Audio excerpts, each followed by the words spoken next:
এই corona virus নিয়ে একটা অপপ্রচার যে না দুধ খাওয়া যাবে না এখন আর, দুধের মধ্যে ভাইরাস চলে আসবে। দুধ বয়েলড করার পর আমরা নেই, তো বয়েলড করার পরে আপনি আপ সে ভাইরাস মুক্ত থাকে। আর এই সময় দুধ নেওয়া উচিত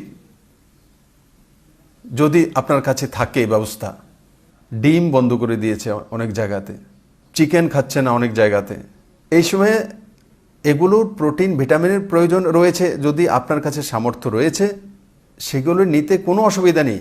কোনো জায়গায় কোনো ডাক্তার সার্টিফিকেট দেয়নি বা কোনো অর্গানাইজেশন সার্টিফিকেট দেয়নি রিসার্চ করে যে চিকেন খেলে করোনা ভাইরাস চলে আসবে, ডিম খেলে করোনা ভাইরাস চলে আসবে, দুধ খেলে করোনা ভাইরাস চলে আসবে।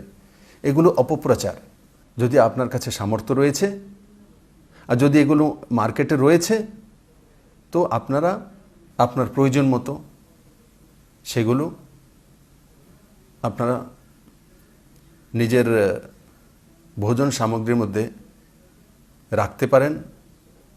তার সঙ্গে করোনা ভাইরাসের কোনো সম্পর্ক নেই। এই যে বিষয়গুলি আমি বললাম, এগুলো কাজ করার সময় সামনে এসেছে, তার জন্য আপনাদের সামনে তুলে ধরলাম। আপনারাও হয়তো বা জানেন এই বিষয়গুলো আছে, তো এগুলো সমাধান করা আমাদের দায়িত্ব, কর্তব্য। আমি আশা করি আমার সমস্ত ত্রিপুরাবাসী সোশ্যাল ডিস্টেন্স মেনটেন করে নিজ নিজ বাড়িতে থাকবে।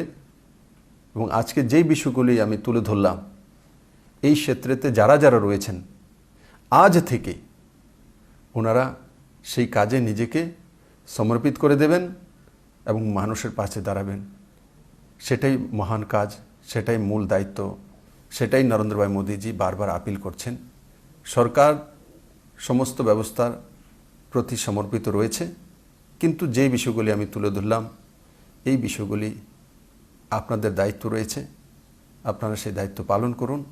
আমি আশা করি এই কাজগুলি আপনারা নিষ্ঠার সঙ্গে করতে সক্ষম হবেন। সবাইকে ধন্যবাদ। জয় হিন্দ।